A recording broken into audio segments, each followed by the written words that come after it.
안녕하세요, 머니스나이퍼입니다. 지금으로부터 정확히 10년 전 엄청난 폭탄이 터졌습니다.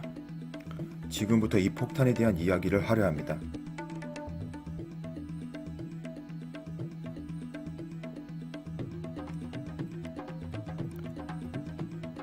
미국은 호황의 연속으로 집값이 나날이 상승하기 시작했습니다. 2006년까지 그 상승세가 계속되었죠.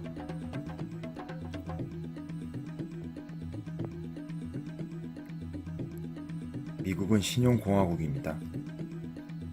사람들은 집을 사고 싶은 경우 집값의 일부분만 지불하면 소유할 수 있습니다.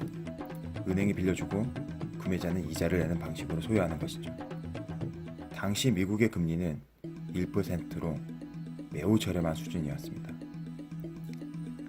은행은 이렇게 집을 구매한 자로부터 발생한 부채를 담보하여 주택저당증권 MBS를 발행하여 판매하였습니다.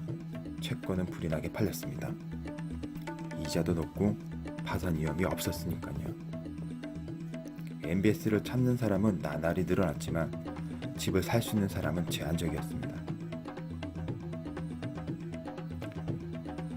그래서 은행은 집을 갖고 싶어하는 더 많은 사람을 찾았고 더 많은 사람들에게 대출을 해주었습니다. 하지만 이들은 모두 같은 사람이 아니었죠. 프라임, 알트-A, 서브프라임, 신용등급이 모두 틀렸습니다. 3%에서 5%, 6%에서 8%, 9%에서 10% 이상의 이자, 모두 제각각의 이자를 지불했던 것이죠. 이들은 일정 기간의 고정금리를 지불하였기 때문에 심리적인 부담감이 거의 없었습니다. 집값은 계속해서 상승하고 있었던 것이죠. 그리고 시간이 지날수록 더 많은 투자은행이 더 많은 고객으로부터 더 많은 돈을 끌어오게 됩니다.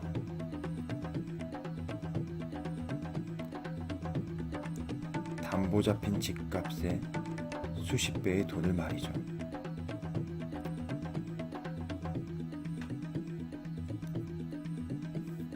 그런데 이게 가능했던 이유는 투자은행들이 주택저당증권을 파생상품으로 가공했기 때문입니다. 프라임, 알트-A, 서브프라임 이 등급의 채권을 믹스하여 부담보, 부채담보부 증권 CDO를 만들고 채권 등급은 최고 등급을 부여합니다.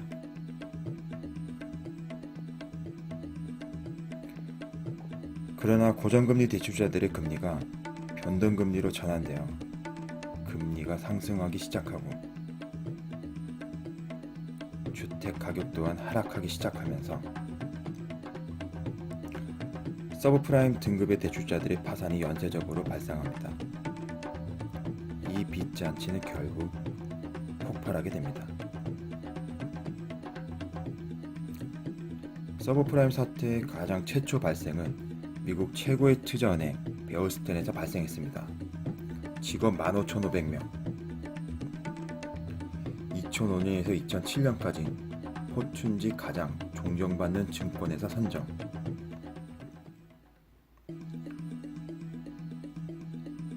베어스턴의 주가는 전날 30불 하던 것이 하루 만에 2달러 50센트로 곤두박질 칩니다.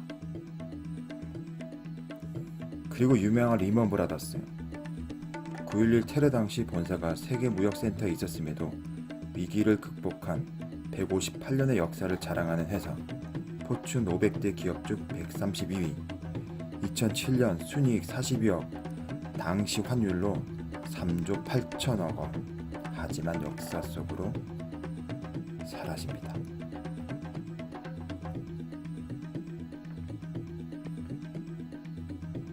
미국 정부는 폴슨 계획이라는 구제금융을 내놓습니다. 시장에 돈을 뿌리기 시작한 거죠. 당시 쓰레기가 된 부채 담보부 증권 CDO를 사들이기 시작합니다. 자그만치 7천억 달러, 한국 돈 720조 규모죠. 이후 미국은 천문학적인 재정 적자를 감당하며 거침없이 달러를 찍어내고 세계 경제는 역사상 유례없는 유동성 시장을 맞이하게 됩니다. 전문가들은 당시 근본적인 문제가 해결되지 않아 언젠가는 더 큰 폭탄이 터질 거라고 경고하고 있습니다. 머니 스나이퍼였습니다.